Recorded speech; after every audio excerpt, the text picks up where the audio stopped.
Bonjour everyone! So for today's video, ipapakilala ko ang laro naming Sponge Relay Race. So simple lang naman ang laro na to. Kailangan mo lang naman mapuno ang bucket nyo ng water using only a sponge. Sa game na to, kailangan lang naman natin ng bucket, sponge, and source ng water. So simple lang ang rules.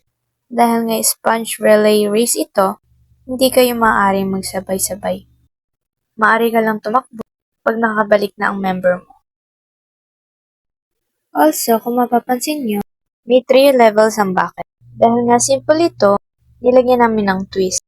So, sa first level, mabibigyan kayo ng malaking sponge. Sa second ay medium na lang.